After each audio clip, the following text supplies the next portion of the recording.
You have been a president who has seen, I think, almost 2 decades of Lionism very, very closely and almost from the top. How do you feel this organization has changed over these last few years? First of all, I would like to congratulate you for I received a copy of how you handled all these the questions, and how I think it's a tremendous support that you gave to planning our future. I think that listen to people and listen to those who have been involved in the past or recently or so, their views. I can tell you a story about in 1960. That means a lot of time has gone in the meantime. 50 years. 50 years. When I became a concessionary of Volkswagen in Brazil, 220, no more, concessionaries from the north to the south.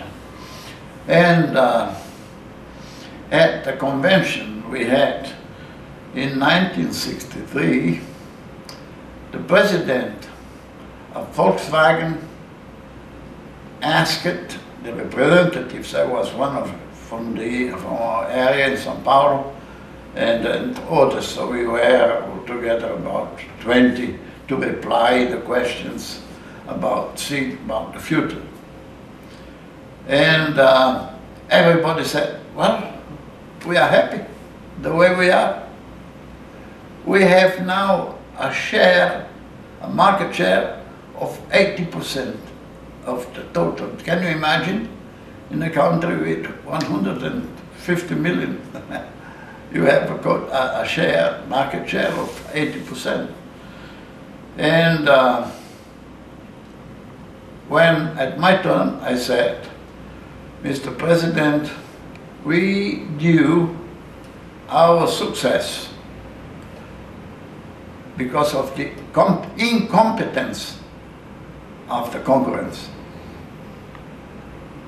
And the president said, this is the only honest reply I had here.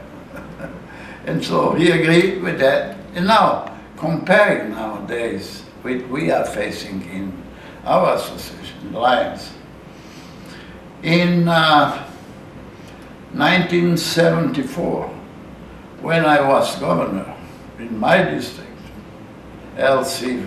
now LC5, now at that time L16, I received the district, my district, with 1,600 members. And I delivered to my successor the district with 1,728. So I had a net increase of 8%. What does that mean? People had no many facilities that we have nowadays. There was no cellular phone, there was no computer, there was no internet, a lot of things that were not there. And people wanted to belong in a certain manner. And it was much easier to select the people and quality people. And most of them are still there. But they are old now, and we have to replace sooner or later. They will be gone, and we have to provide new members, new followers to continue our commitments. Well, the story involves that. What have we done in the past? Because my district, that was at that time, with 1,728, now we are 1,280. 1,280, and 58 clubs. We dropped from them the clubs with the average membership. We committed a lot of things what happened to the others also in the country. And in our constitutional area here, at that time we came up to 120,000. And now we have 96,000. What happened? There was now the competence of the concurrents, not Rotary, no similar organizations as we have, churches, volunteer organizations who wanted to do specific things in environment or in garbage or whatever, or in health. So they are taking our experience away. And that's, I think that we cannot just replace those who left in the last years, but we have to find ways to give them something to do. If we do not have some work for them, or specific projects that you go ahead with these projects, we lose them after 5-6 months. They are gone. Say, I am at the wrong place. I have nothing to do here. Because the clubs are missing projects. Building bridges had a specific meaning because we have 7 days in a week, and I plan 7 bridges, that every day you may build one. It doesn't need to be the largest one in the world. It can be a little bridge between you and me, just as a talk or a motivation or so, because no one is independent. We certainly have to find ways and to last to make the meetings more interesting. That wanted to be part, but have not been asked to be part. I think this is the thing that we have to motivate, and then bring projects that are really meaning something, that are not just we change the projects every year. We have this year one thing, next year another one, and so forth. We need the program with a plan, with continuation. Thank you. President sir, suppose you were to be president at this point of time. What would be something different that you would do than what you had done when you were president, given the technological changes and the various advantages that you have today? Good question. I am thinking many times about that, what I will do today. And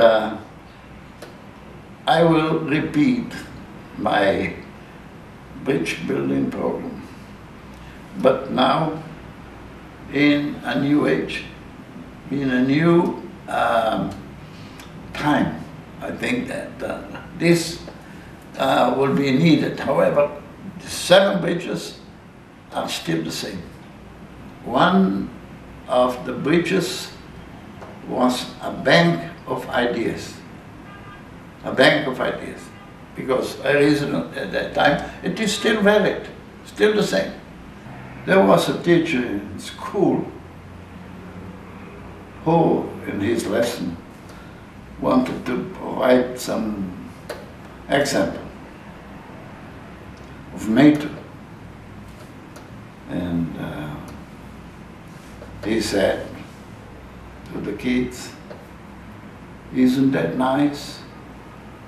How these little chicken pull out of their shells." But one of the boys said, "Professor, I am eager to learn how they got in." So when you start doing something and where you have been involved so many times, after 50 years, it's not easy to give up or to say, I go home. That's the reason why I'm still involved, but mainly in my club, because the club is the home, our home. If you don't have a club, you are no longer alive. And I feel well in my club. I am almost the oldest, the second oldest in my club. And I have been involved in, and we have been successful. We are 100% Melvin Jones Lions Club, 100%. And we are now, I convinced them that go for the second star. And we have almost 50% of them have already done it. So we have, I think in 2 years we will have 100% progressive pin and so.